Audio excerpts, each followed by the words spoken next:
நடந்து கொள்ளும் முறைகள் என்னென்னா, அவங்கள்ட்ட அன்பு செலுத்துறது, மரியாதையுடன் ஒழுக்கத்துடன் அவங்கள்ட்ட நடக்கிறது, அப்புறம் அவங்களுக்கு கட்டுப்பட்டு நடக்கிறது, அவங்கள என்னது நிம்மதியாக இருக்க வைக்கிறது. அதாவது என்னென்னா, சிரமத்தை கொடுத்து அவங்கள இது பண்ணாமல் நிம்மதியாக அவங்கள வாழ செய்கிறது, பணிவிடை செய்வது, தேவைகளை நிறைவேற்றணும், உள்ளம் நோகாமல் வச்சுக்கணும், உரத்தக்குள்ளே என்ன பண்ணக்கூடாது, பேசக்கூடாது, மகிழ்ச்சியாக வைப்பது, வெறுப்பு கொள்ள செய்யக்கூடாது, எப்பொழுதும் அவர்கள் பாவ மன்னிப்பிற்காக அருள் கிடைப்பதற்காக என்ன பண்ணணும், துவா செஞ்சுக்கிட்டே இருக்கணும்.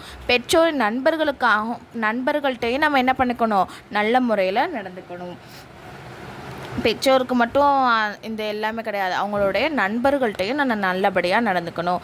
பெற்றோர் இறந்த பிறகு அவர்களுக்கு இபாதத் மற்றும் தானம் தர்மம் செய்து நன்மைகளை சேர்ப்பிப்பது.